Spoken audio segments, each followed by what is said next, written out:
I've been meaning to make this video for a little while now, and it's all about how long it takes me to make these illustrations on Affinity Designer on the iPad. And then I got the same question asked in a comment on a previous video by a viewer, so I thought I'd better put this video together. And the good news is you don't need to know absolutely everything about Affinity Designer to get going on this sort of stuff. The downside is it does take a little bit of time, and you do need some proficiency in some basic tools on how to do it. I say this in every video. I have got a playlist on getting started with Affinity Designer on the iPad, and I'll leave a link to that playlist in the description. You can check that out. If you're a complete newbie, don't be put off by, if this looks a bit complicated, don't be put off by that. You can get going pretty quick with it. But use those videos, they're usually like a minute long, and they can get you set up and started pretty quick.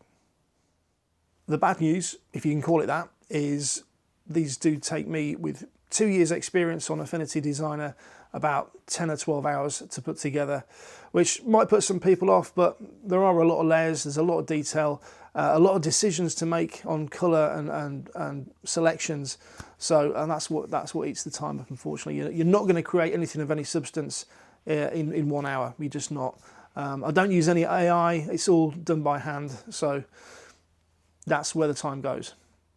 But don't worry, if 12 hours is making you choke and spit your cornflakes out, in the future I'm going to be doing slightly simpler stuff. I'm going to kind of fluctuate from beginner to more advanced stuff, because the thing is, I've been doing this channel for 4 years. I've been using Affinity for 2 and on the iPad for 2. I'm not really a beginner anymore, so I can't really stick around on the base level. I've got to kind of push myself. I want to bring you with me, but I can't just keep doing like simple selections and simple projects. I've got to kind of develop, or else I'm going to go a bit la-la, I think. My motivation for doing this and trying to learn how to do this was from Affinity Designer itself. I mentioned this in a video a little while ago, but one of the example, the demo images you get with Affinity Designer is of like a top-down image of a Porsche, and it looks like a photograph at first glance, and it's not, it's a vector. And I thought, I was just completely taken with this image so much. I was like, it was like immediately I was like, I have to be able to do that. I need to know how to do that. That's all there is to it. So I've been practicing and playing around all this time, but I'm finally getting there. I have realised though that the picture of the Porsche looks like a studio shot. It's beautifully lit, and there's no shadow issues like I have, and it's top down. So there's no wheels or tyres or tread. So I think if I took a top-down shot of a car, I could probably make it look like the one on the Affinity Designer example as well.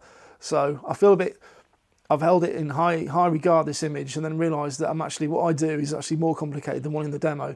So there's no wonder I'm struggling a little bit, but I'm finally getting there. But that's my motivation for doing this. That's why I keep going, because I just have to be able to do that, because the decision was made when I first got Affinity, and now I can't stop until I get to that level. So for those of you who haven't clicked off and run away because you can't spend 12 hours doing some work, thanks for sticking with me. But you might be saying, Dan, I'm busy, I've got a full-time job, I've got family, I've got commitments. How do you fit it in? Where do you get the time to do it? Well, I'm going to share with you some tips on how to do it, because I've got all those things, and I would say my motivation keeps me focused on it, but I still have other commitments that get in the way. So here's my tips on how to make this happen. Start off, you need to take the best possible photo you can, and watch out for those shadows. I live in the UK, it's winter, we don't get any light. It's just grey and dark all the time. So shadows, especially under the car, wheel arches, it's just a nightmare. So take the best picture you can, and then use the Affinity tools to increase the brightness to get the best out of those dark areas. The second tip is time and space. You need somewhere to work, and you need a bit of time to do it as well. I'm lucky, I've got my garage, it's nice and neat. Well, the bit that YouTube sees is nice and neat. There's another bit of the garage that's not. We won't go there, forget that.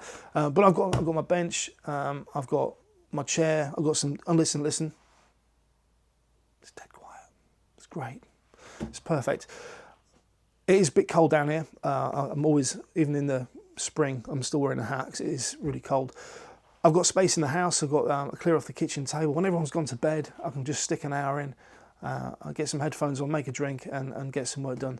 But yeah, give yourself, even if it's not a permanent place, pencil in some time on your kitchen table, clear it, get rid of all the crap and junk off it, and you know, tell your family or whoever you live with it's important to you, and you've got to do it. The third tip, and these are in no particular order because thinking about it, I maybe should have opened with this one because it's quite important. But the third tip is get to 25% complete as quickly as you can. The more you see on the screen, the better. If you can get yourself accelerated into the drawing as quick as you can, it will propel you to do the next quarter. And once you get past 50%, you'll find these 10 minutes, 5 minutes here and there, you'll just open your iPad and just do a little bit, because you want to see what the next bit looks like. If you spend too long on the early stages and it starts to drag out, you might not want to continue. So the more you do, the more you'll want to do, and you'll have it done in no time, I promise. And tip number 4, which rolls off the back of tip number 3 quite nicely, is try and do something every day to it.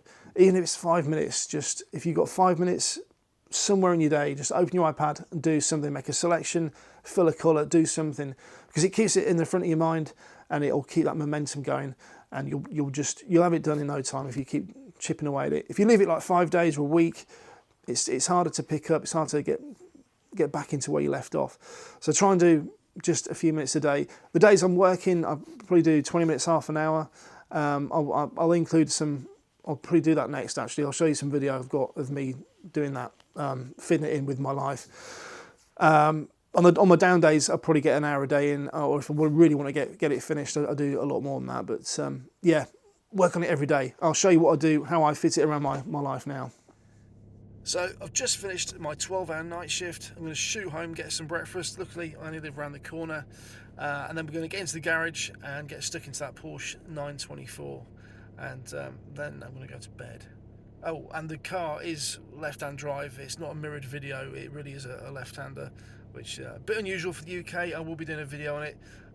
It's a bit of a weird spec, a bit of a weird thing. So that'll be coming in another video. So it's just turned 8 o'clock. I'm going to stick about 10-15 minutes into this Porsche and then get myself off to bed. So I'll catch up with you this afternoon. So it's just gone 10 to 5. I've got work again in a couple of hours. I've had some sleep. It's been a few seconds for you, but a few hours for me. So I'm feeling a lot brighter than the last time I saw you. Let me just show you what I did on the Porsche this morning. I was too tired to film anything. I barely could do what I did. So I'll show you what I did, and then we'll look at what we're going to do now.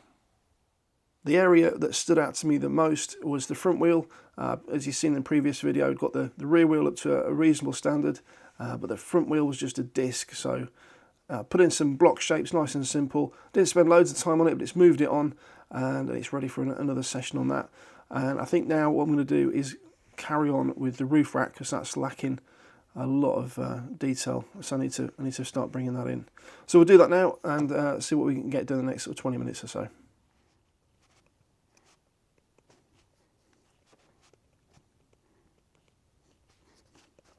So I managed to get most of the shadow work done for the frames and the tubes on the roof rack, but I'm out of time again, so I've got to get ready for my next 12-hour shift, so we'll have another go in 12 hours. I hope you enjoyed that bit. It was fun to make, really tiring, but it was a fun little section to do. Tip number 5, again, rolls off back of number 4 really well. Sleep on it, which maybe sound a bit strange. This is why I can't just sit and do a whole drawing in one go. I like to sleep on it. I like to have a break and come back and do, like, you know, these smaller sessions. I find that if I've left it for a few hours, or ideally the next day, as soon as you open your iPad, you'll see something on that drawing that's wrong or needs your attention, and it will just jump out at you. Whereas the day before, when you're looking at it all afternoon, you won't have spotted it. So take a break, sleep on it, come back, and you'll spot mistakes. You'll spot things that need improving in no time. I think that's pretty much it. I'll leave you with this though. If you are a beginner, I probably wouldn't tackle a full car to start with. Maybe just pick one element like a headlight or a grille. You need like a little win in the beginning, something that you can spend maybe 2 hours on and test a few different things out. I've got tutorials now to do it, so you can look at those.